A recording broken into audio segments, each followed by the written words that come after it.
In order to demonstrate the screening function and the energy-saving effect of Teddington air curtains, thermographic measurements have been conducted.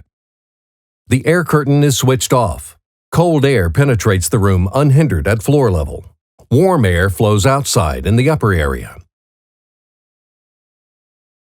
The air curtain operates at fan level 1. Warm air continues to escape outside in the upper area. The amount of cold air entering the room at floor level increases. The output of the air curtain system is too low.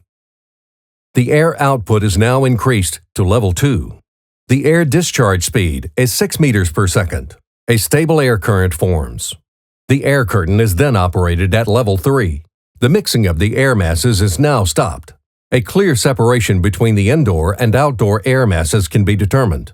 Effective screening has been achieved. The fan is switched to level 4. There is no longer any mixing of air volumes. Effective screening had already been reached at fan level 3. Fan level 5 is switched on. The maximum air discharge speed is reached, around 10.5 meters per second. There continues to be a clear separation of air masses. The air masses are also still prevented from mixing.